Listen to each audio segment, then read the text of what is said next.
ओम सूर्याय नमः। ओम आदित्याय नमः। ओम सहस्रकिरणाय नमः।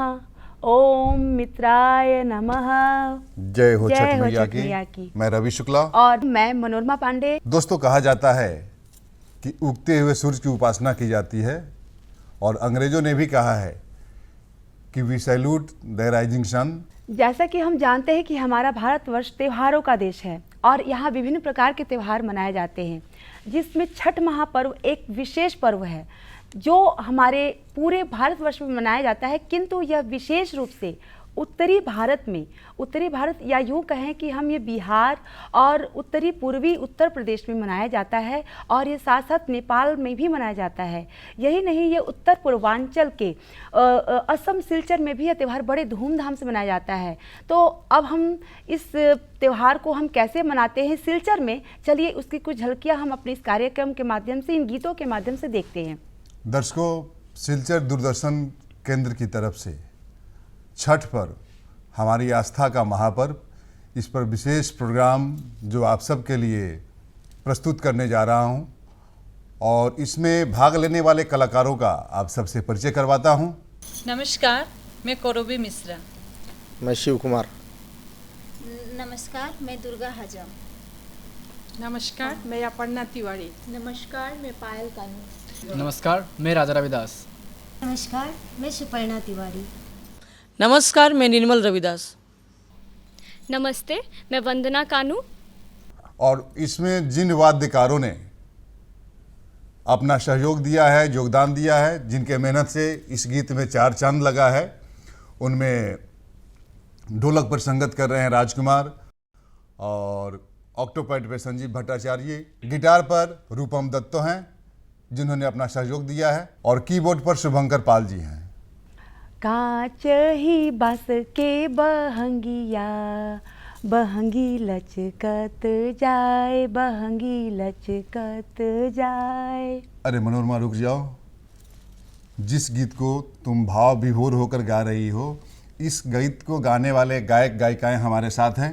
वास्तव में यह गीत ऐसा है कि जब जब छठ पूजा आता है और तब तब मेरे मन में ये गीत अपने आप गुनगुनाने लगता है, मेरे मन मस्तिष्क में ये गीत अपने आप आने लगता है। ऐसा लगता है कि मैं डायरेक्ट छठ माँ से जुड़ रही हूँ। तो अब हम इस गीत के माध्यम से छठ माँ के प्रति अपनी श्रद्धांजलि हम देते हैं।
हाँ तो दर्शकों, जैसा मैं बता रहा था, हमारे यहाँ डूबते हुए सूरज की भी उपासना की जाती है। और एक मशहूर शायर भी हैं जिन्होंने लिखा था, चढ़ता सूरज धीरे धीरे ढल जाएगा। हमारे भारतीय संस्कृति में हम उसकी भी उपासना करते हैं। और दोस्तों, ये छठ पूजा दिवाली के 6 दिन बाद कार्तिक मास के शुक्ल पक्ष के षष्ठी दिन हम मनाते हैं और डूबते हुए सूरज को भी अर्घ देते हैं और सुबह होकर उगते हुए सूरज को भी प्रणाम करके हम लोग नतमस्तक होकर अर्घ देते हैं। और दर्शकों, सबसे बड़ी बात है कि छठ माई का गीत जब माँ, बहन, बेटियाँ पूरे भाव से जब सुनती हैं तो इस गीत संगीत के सामने दुनिया के सारे संगीत, सारे गीत फीके लगते हैं। तो चलिए दोस्तों, एक और गीत का आनंद लेते हैं।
कंगना घटवा पा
इस गीत को तो सुन के मन भावनाओं से सराबोर हो उठा।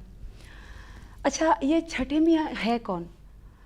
ऐसा माना जाता है कि छठी मैया ब्रह्मा की मानस पुत्री हैं। दुर्गा पूजा में छठवें दिन जो देवी की पूजा की जाती है, माँ कात्यायनी देवी, वही छठी मैया है। इनकी पूजा हम बड़े धूमधाम से मनाते हैं। छठ पूजा एक ऐसा पर्व है जिसमें हम लोग एक साथ जुड़ते हैं और इन सभ्यता संस्कृति का पालन करते हुए हम मिलजुल कर इस त्यौहार को मनाते हैं। मॉडर्न होने का अर्थ ये नहीं है कि हम मूर्ख बन जाए।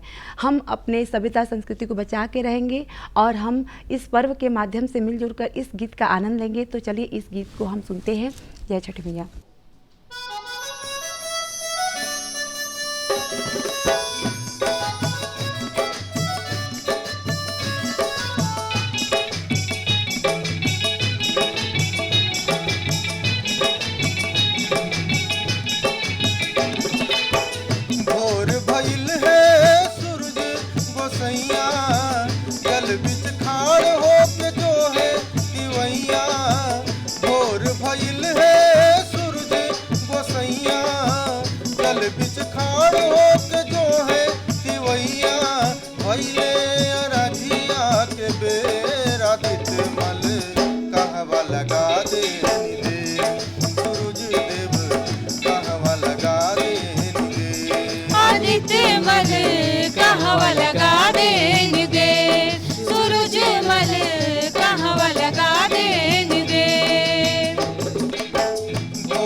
थर थर कांपे लसन से बदनिया, रहिया निहारे फूल बरदनिया।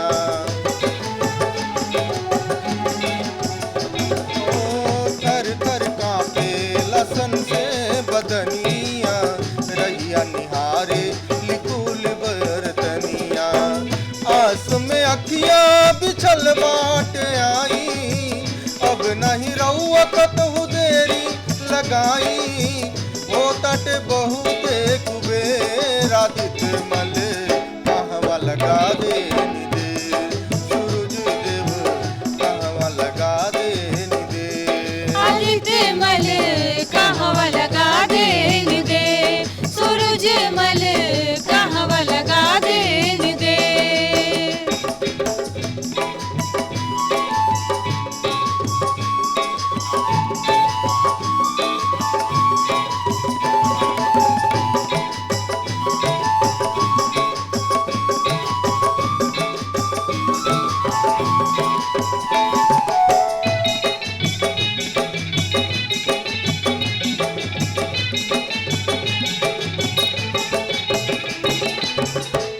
दिन बीतल बाबू के पियासे, कैली बरत सभे रह के उपासे।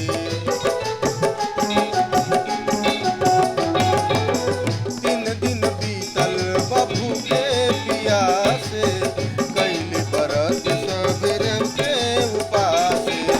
दिन के दीनानाथ रउआ हई जी, रउआ त सबका साथ हई जी। हो ताटे बहुते अबेरा दित मल,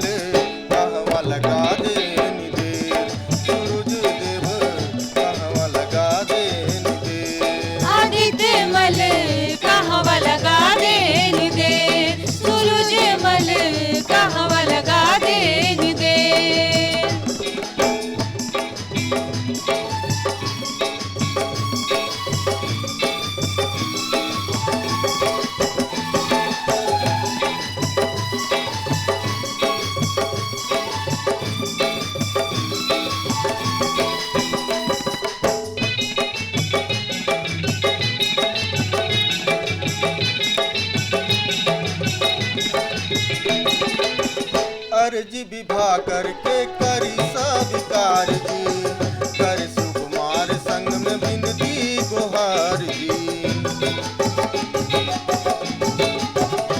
ओ अर्जी विभा करके करी स्वीकार जी, कर सुकुमार संग में विनती गुहार जी।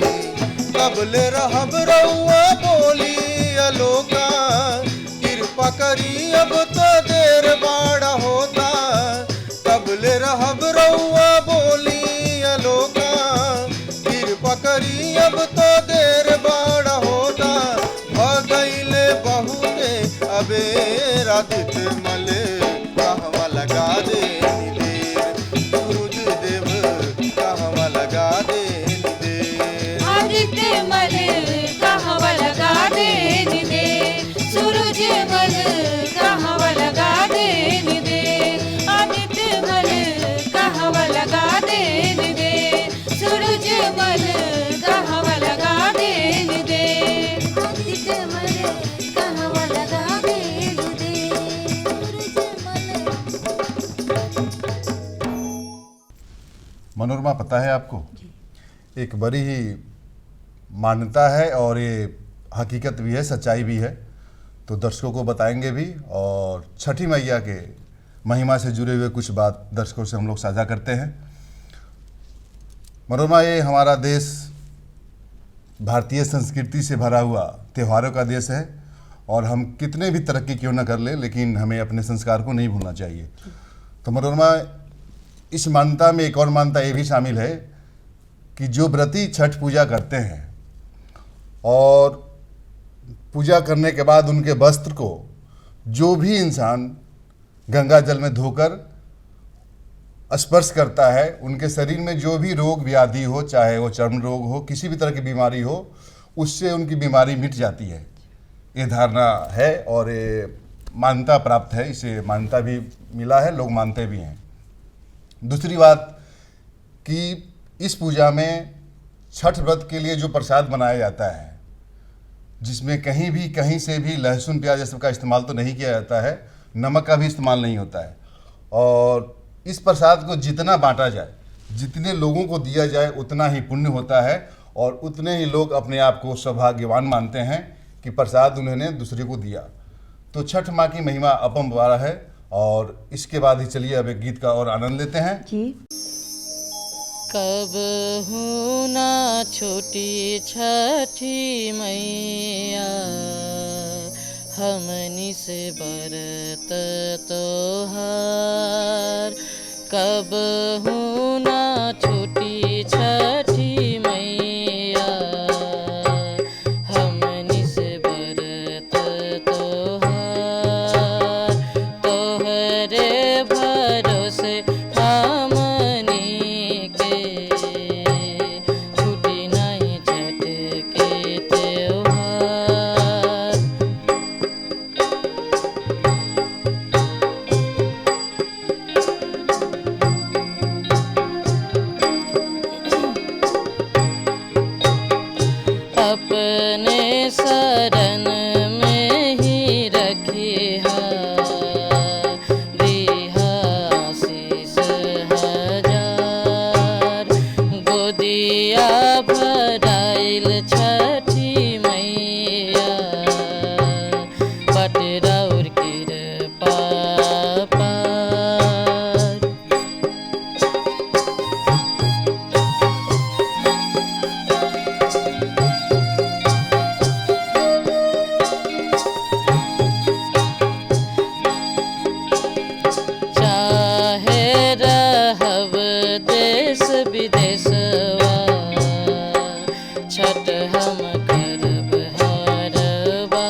सजा के ऐनी हम घाट पे तोहार फलवा दौरवा सजा के ऐनी हम घाट पे तोहार दिहनिया रग छठी मैया करी हम आरती स्वीकार।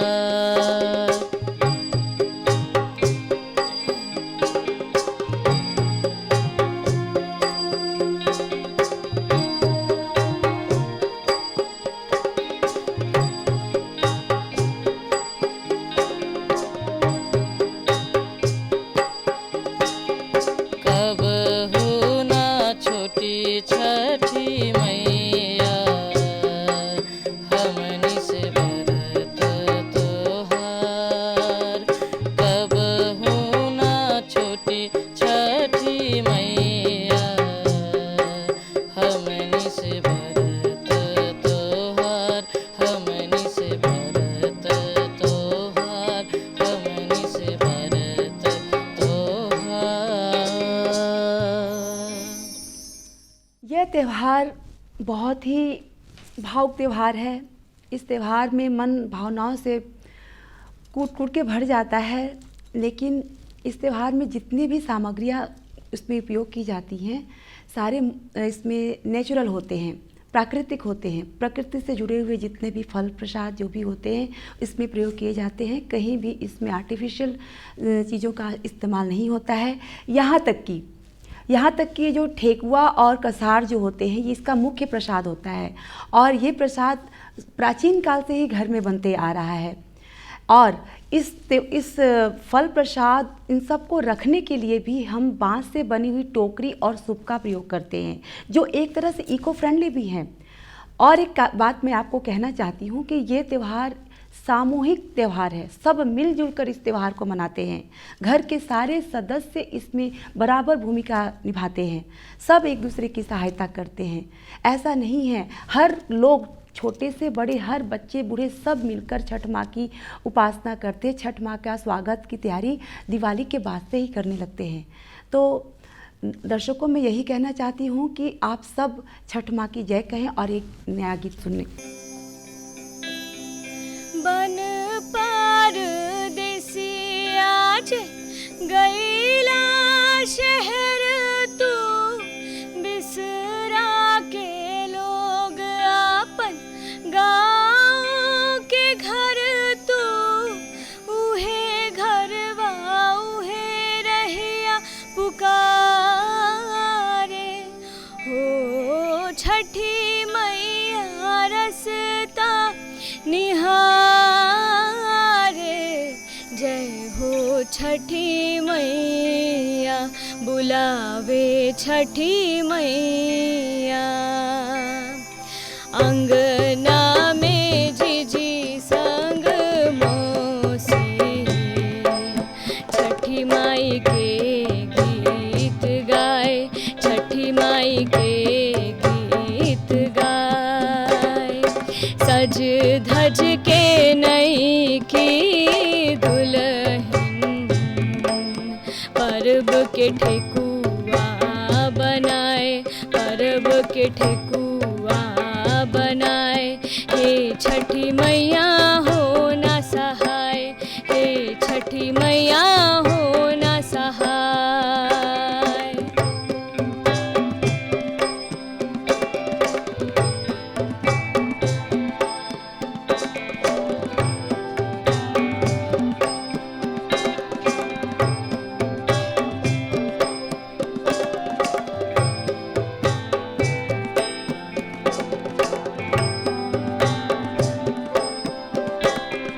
बाबूजी गेला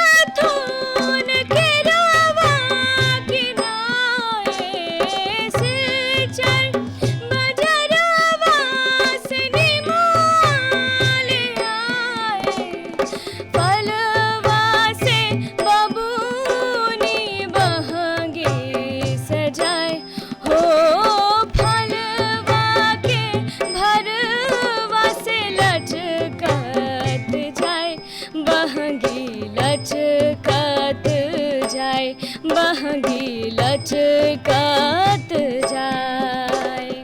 पानी में खड़ा होके बरती मांगे आशीष अपार, मांगे आशीष अपार।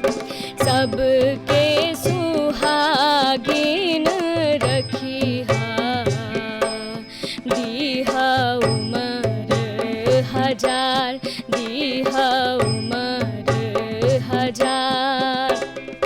हे दीनानाथ सुन ला पुकार, हे दीनानाथ बिनती हमार। हे दीनानाथ सुन ला पुकार। पूरा जग से हारे आए तेरे द्वारे, सुना है कि छठ माई भाग सवारे। पूरा जग से हारे आए तेरे द्वारे, सुना है कि छठ माई भाग सवारे।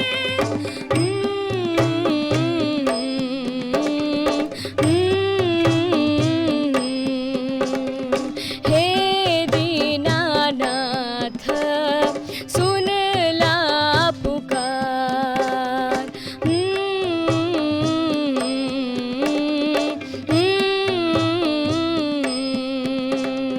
हे दीनानाथ बिनती हमार।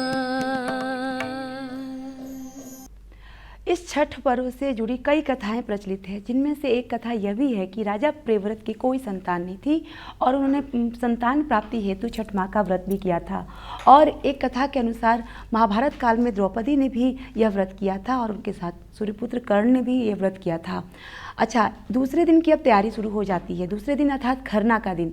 खरना के दिन विशेष साफ सफाई का ध्यान रखते हुए पूरे दिन निर्जला रहते हुए व्रती क्या करते हैं कि पूरे दिन निर्जला रहते हुए शाम को घी चुपड़ी रोटी और गन्ने के रस से बना हुआ खीर माँ को भोग स्वरूप चढ़ाते हैं और उस भोग को स्वयं ग्रहण करते हैं। इस उनके व्रती के इस भोग को ग्रहण कर लेने के बाद घर के बाकी सदस्य इस भोग को ग्रहण करते हैं। इस प्रकार हम खरना के दिन की तैयारी के बाद उस दिन क्या हम समापन करते हैं। अब आया षष्ठी के दिन। षष्ठी के दिन सारे व्रती अपने सारे प्रसाद को लेके गंगा घाट जाते हैं और डूबते हुए सूर्य को दूध मिश्रित जल से अर्घ देते हैं और गीत गाते हुए वापस अपने घर आते हैं। अब हम इस कहानी के बाद हम अगला गीत सुनते हैं।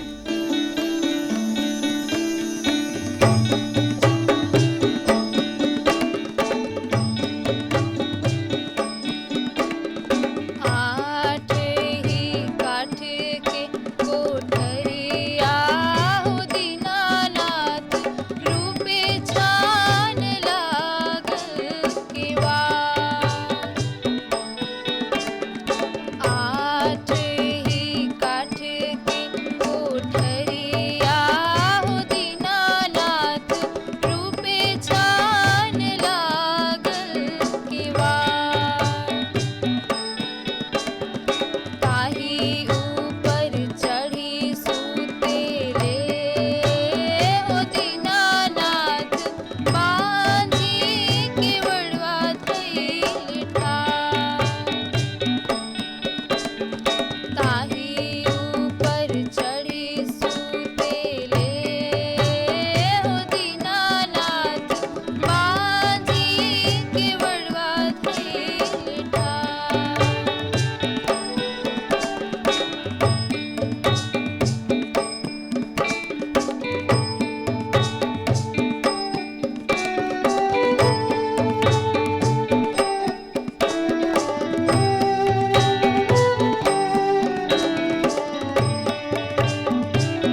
जी हाँ दर्शकों, जैसा कि आप सब भी जानते हैं कि सप्तमी के दिन सुबह में छठ मैया का हम लोग उपासना करते हैं और उगते हुए सूरज को अर्घ्य देने के बाद जो व्रती हैं वो प्रसाद से पारण करती हैं। फिर उसके बाद उस प्रसाद को सब में वितरित किया जाता है, सब लोगों में बांटा जाता है।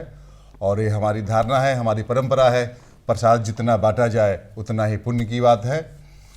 और दर्शकों, इस तरह हम सब छठ मैया का पूजा धूमधाम से करते हैं और छठ मैया से हम सब मन्नत करते हैं, मांगते हैं कि पूरे समाज को, पूरे मानव जाति को सुख समृद्धि और खुशहाली से भर के हमेशा खुश रखें। यह त्यौहार माँ और संतान का त्यौहार है। इस त्यौहार में माँ अपना वात्सल्य अपने संतान पर लुटाती है, जिस प्रकार उसी प्रकार छठ मैया भी हम सभी भारतवासी, हम सभी संतानों पर अपना वात्सल्य लुटाती हैं। और यह कहते हुए अपने वाणी को विराम देना चाहती हूँ और सब प्रेम से बोलिए जय छठ मैया। जय छठ मैया।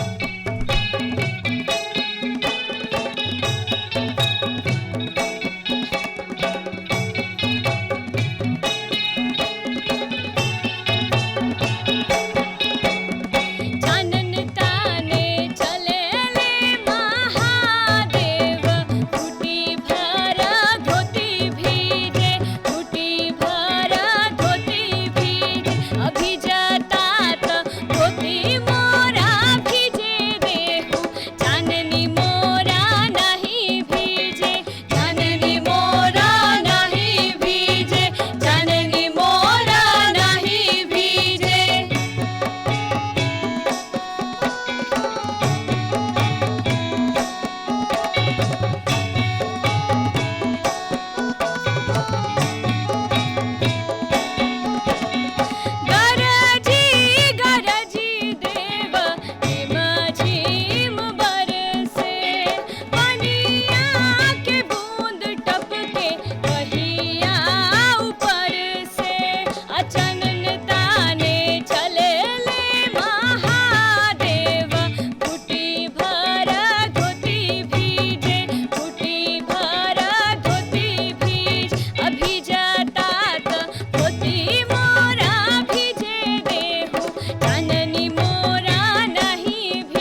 की जय।